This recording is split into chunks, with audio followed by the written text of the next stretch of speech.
I think we wanted to be really, really clear with how we wanted to play and set up against Leeds. So we had some real principles that we went after. We knew that they were going to think we were vulnerable and they were going to come for us early in the game. So you see the first goal, we'd set up Pedro Neto to drop down and create space to run into.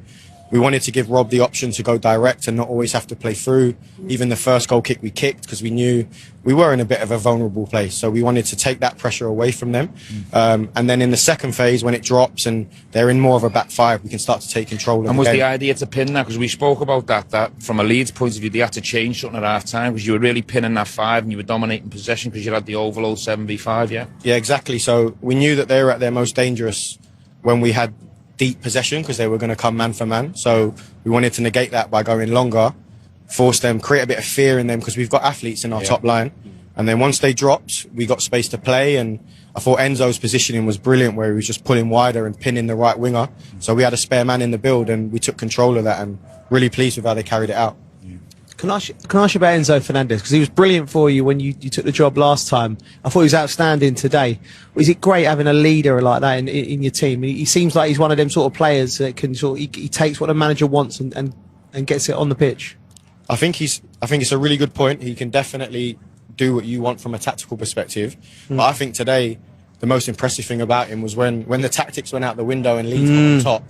He's just a fighter. He's just and we don't have to have the perfect game plan in those moments because he'll run, he'll compete, he'll tackle, he'll drive the players on. So I thought that was what was probably the deciding factor in the game. Yeah, which is often what changes games. Games you can set up tactics as much as you like, and then sometimes it's when it gets scrappy. You need players like that. Can also ask you about Lavia today? 60 minutes in his legs. That's a positive sign for Chelsea.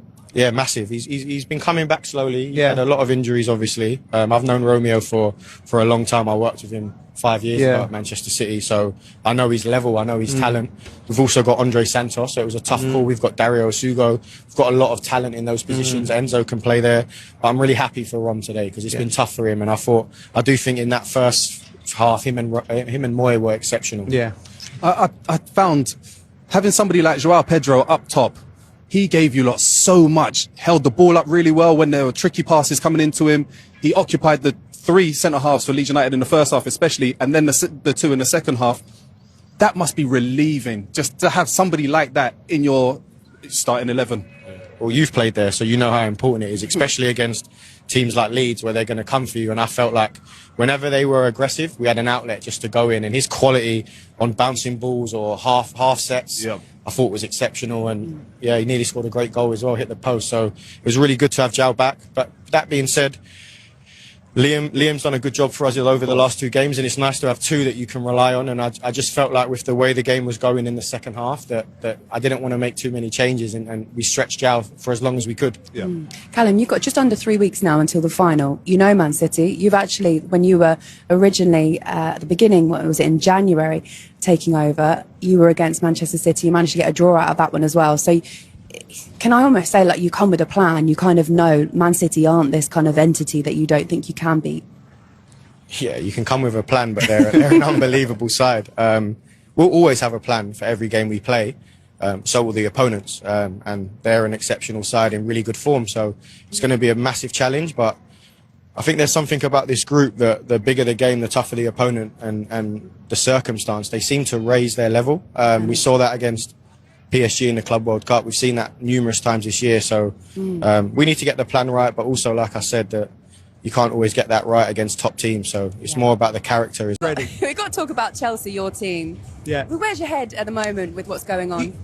Laura, you don't know what Chelsea's going to turn up. It's very strange. Listen, Chelsea over the last 20 years, there's been managers come and go. There's always a drama. But the last 3-4 weeks, I think the fans have been really disjointed, disorientated with it because they just felt like there's not been no bite in the team. And it's then ended up with Liam losing his job and a new era will start, So it's just, I think Chelsea fans they needed a performance today that they can hold on to for the... Guys, massive congratulations. Chelsea are FA Cup finalists after what's been a difficult couple of weeks. How good does it feel to be in the FA Cup final, Enzo? Yeah, I'm very happy for the team, for this win, very important for us. We keep it forward. We are together in difficult moments. Was this the positive lift that Chelsea needed? Yeah, of course. Like you said, we had a tough week. and I think now is a good win for us to move forward. To still have a game in the Premier League. You have our objective, so yeah, I think this win give us more confidence. How good is it to have Enzo back in the team and to score today as well? Yeah, Enzo is a leader, one of the leaders. I'm very happy to play with him. We talk a lot. We try to help the team, help each other. I think we have a good connection, and I'm very happy for him. He had to be 10 days away, but he come back with the same mentality to help us to win, and I'm very happy for him. He scored today, and he deserves it. And for you as well to be back in the team, how much have you pushed yourself to get fit again for the end of this season? Yeah, I was injured, and I see my teammates suffer a bit. You have a few losses, so I tried to push to be able to play today. To be fair, I was a little bit tired, but in the end, the team win. Now we have to be focused for the final. Yes, Manchester City in the final, who Chelsea haven't beaten since the 2021 Champions League final. So what would it mean to all of you to be lifting silverware and beat Man City here at Wembley? I think it'll be an exciting game. I think both teams gonna come to win. Hopefully, we can win the final. How do you kind of sum it up as a whole for Daniel Farke and how successful it's been for him? Look, everybody would be disappointed with today's result. It was a great opportunity to get the win against the side that's slightly disjointed. I mentioned that earlier. But as a whole, reaching the 40-point mark with a few games left to go, the teams below Leeds United are not going to beat them they're not going to win 3 out of the 4 games to push Leeds in the relegation zone without Leeds picking up a single point. So I would like to argue Leeds United are safe. It's been a very good season, all things considered. Disappointed today. Daniel Farke will be disappointed with the performance of the first half, especially Stevie mentioned that before. But it's a newly promoted side reaching the FA Cup semi-final and safe in the Premier League. I mean, it's a win-win.